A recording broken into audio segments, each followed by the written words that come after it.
guys, welcome back to my channel. In today's video, we're going to be sharing with you our top tips on living through a renovation. This is our third and hopefully final renovation that we're doing, and we've definitely learned a lot along the way and through the process, so we thought we would share with you our top tips, and I hope you really enjoy them. I've also got Matt here, as you may see. This is my husband, and he's quite involved in the renovation process. He's probably the project manager of it all, aren't you? So he's got some good tips as well, and I asked my viewers on my Instagram home account for their tips, and there's some really good nuggets as well, so we're going to share that with you. If you're new here, please consider subscribing. We have so much building and renovation content coming on this channel, and with all that said, let's get into it. First tip is, if you can, try not to renovate your house straight away. Try and live in it even for like 6 months to a year at least, and you can start to get a bit more of a flow of the house where things would go better. We've already changed our mind twice, haven't we, with the layout of the house. There's only so much you can look at floor plans, especially before you move into the home. And with the garden as well, we probably would have lived here well over a year before we do anything to that. Yeah, we're like trying to find like the sunspots in the garden, like when the leaves fall. Like we've actually changed the position of our kitchen because taking the bins out is easier on the other side of the house. I think we got a bit excited before we moved in and had our plans done because it was so delayed with the pandemic.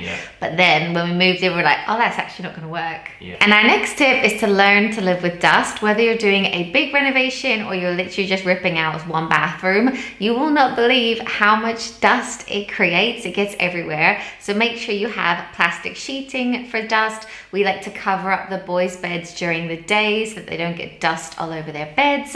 And our youngest is actually struggling with the dust a little bit, so we've actually got him an air purifier that we put in like the room that he sleeps in, and that makes a huge difference to the dust. You can also use things like draft excluders, or we've gone one step further and actually taped up a door to stop the dust from coming out of it. Okay, next tip, if you can, if you have the space, try and allocate an actual area or space for all your deliveries. A lot of the stuff turns up way before it's needed for the builders or the bathroom fitters, etc. So we've actually just cleared out our garage to make space for things like tiles turning out, vanity units. It's like constant, the deliveries, aren't they? Emily wanted to turn our garage into something special. I was like, no, this is going to be for deliveries for the next 2 years. And it's full all the time with building stuff. Our next tip is, if you have little ones, try and keep your kids safe, because there are so many hazards when you're living on a building site. There's heavy machinery, wires, nails, tools.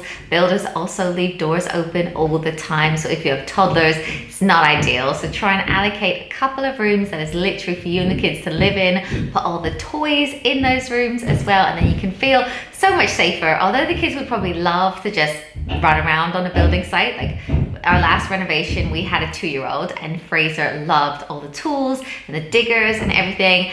Obviously it's not ideal, so try and allocate a space. And the next tip is to get along with your builders. After all, they are constructing your home, and it's important to have a professional relationship with them, because you're going to be spending a lot of time together, and in our case, they would probably rather be working in an empty house. So let them play their music, let them like get on with things, make noise and everything, and it'll get done quicker, won't it? Shut up.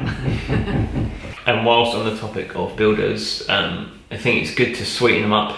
They love tea and coffee, they love biscuits, so what we're doing for our next renovation is we're going to actually create a little tea and coffee station for them, and the supply of biscuits, because we all know they love a cuppa and a biscuit.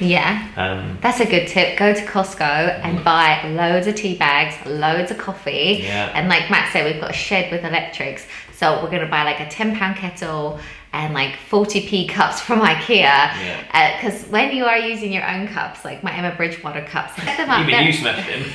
We're going to set them up, their own station, so they can just help themselves. They don't have to wait for us to offer all the time. But like with our bathroom guy at the moment, we just offer him. Like, and you can do things like go to the bakers, get them cakes like once in a while. Suddenly we have loads of contractors that builders that want to work with us. Just staying on the topic of tradesmen, I think it's a good idea to give them their own entrance and exit, so some access to the building site. I know it's not everyone can do that if you're living in a terraced house, etc. We were lucky on our last build we could do that as well, because we had like side access. We do here as well. Just makes things a lot easier. Then they're not coming through the front door, like ideally. Our builders, they'll even get like an outdoor toilet, won't they? And like some builders do that depending on the project that you're doing. But the more you can avoid like the mess and everything. The builders. No, but they do, like they start work really early. They'll be here like 7:30, so you be in your dressing gown, you're like, oh hiya. So if they're not actually like in your space, do you know what I mean? Whilst you're brushing your teeth. My next tip is to make loads of lists, especially if you're project managing it yourself like we are. And we're actually going room by room because it's a logistical nightmare. So we're like doing at one bedroom, ordering everything for that bedroom. We've got a big long list of everything we've ordered. And then as soon as it arrives, Matt ticks it off the list and it's like, okay, that's come. But you really have to keep on top of it because there is just so much like involved. So have loads of lists. Matt uses like obviously Excel and notes on his phone. Our next tip is to set up a makeshift kitchen if you are renovating or redoing your kitchen, and it can be quite stressful to think you will be living without a kitchen for a while, but the truth is you can live with some basics. There's a great plug-in induction hob that you can get from IKEA, so you can do loads of one-pot pastas. You can cook so much in your microwave and a toaster and a waffle maker, and we actually do so much in our air fryer because it's essentially just a little oven. We've also got things like a pizza oven, and your barbecue is an amazing tool as well. My mum, when she was redoing her kitchen, she actually cooked her entire Christmas dinner on her barbecue, like turkey and everything. So there's lots you can do. We also used to go to your mum's house for dinner. Sainsbury's Cafe used to do deals. We'd go to that, but you don't want to get into the habit of like constantly ordering Deliveroo and takeout because chances are it's going to take like a good 6 weeks or even longer. So you don't want to like get into loads of bad habits, and you'd be surprised how much you can actually cook with like without an oven, really. Yeah, we actually cook so much now we don't even use the oven, so like the kitchen has almost just become a social space rather than cooking. We don't actually need a kitchen anymore. Let's not have one. Okay, next one, going on from that, obviously the kitchen's really important, but it's also just as important to keep up with your usual routines. So bedtimes, bath times, meal times. If you create a space that you can keep those up, I think the kids won't even notice that, you're renovating.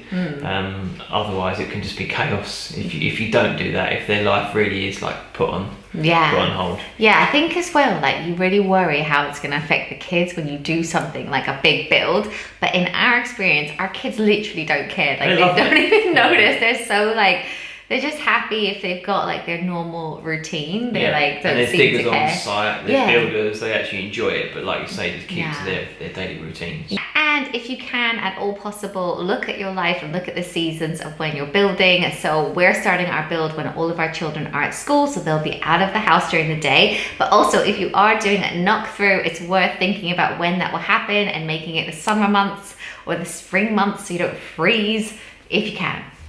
Our next tip is to take loads of photos during the process as well. Obviously it's what I do for a job, and we've set up a home Instagram account to literally document this build because we don't feel like we did it enough last time, and it's so cool to see the whole process. You feel so proud of it at the end as well. Cool to show like the kids as well when they're older, and Matt goes one step further, like when they're doing work on the floor, etc. He'll take pictures under the floorboards and stuff, so like the bathroom with the pipes where they go, where the waste goes, just if there is ever any problems we don't have to pull up the whole floor, we can sort of work out where things are. And then I email the pictures to myself. He's none of that so interesting. Okay, next up, for all you cleaning parents out there, try not to get too obsessed about keeping your house really clean and tidy, because at the end of the day it's going to be chaos. Maybe you stick to like a Friday night cleaning routine or something, so you clean up on a Friday so that the house is semi-clean for the couple of days when the kids are home. Because it is just like chaos, so you just have to lower your expectations. Like we've got boxes everywhere,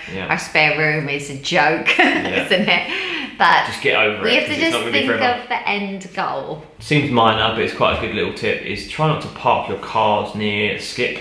Because you don't know what's going to be on the ground that can damage your tyres. Just generally, I think what I would is probably sweep the drive probably every few days anyway, especially around that area. But when they're like chucking stuff in, you don't want to like it hit your car. So you can hit the car as well, but more than anything drive over stuff, because we don't want flat tyres. No. And the last tip we wanted to share with you is a really important one, and it can be like a sensitive subject sometimes, but it's to get along with your neighbours, involve them in the process, communicate as much as you can. With this house, because it was so delayed with the pandemic, we actually got our planning before we moved in. And so when we actually did move in, we made a big effort to go and speak to our neighbors, swap numbers, talk to them about the build, show them our plans and involve them. And in the last house, when we did up our kitchen, our neighbor, who we were attached to, actually worked nights pretty much. He worked in a pub, so he would sleep in later. So you just try to like speak with the builders, get them to maybe do the really loud stuff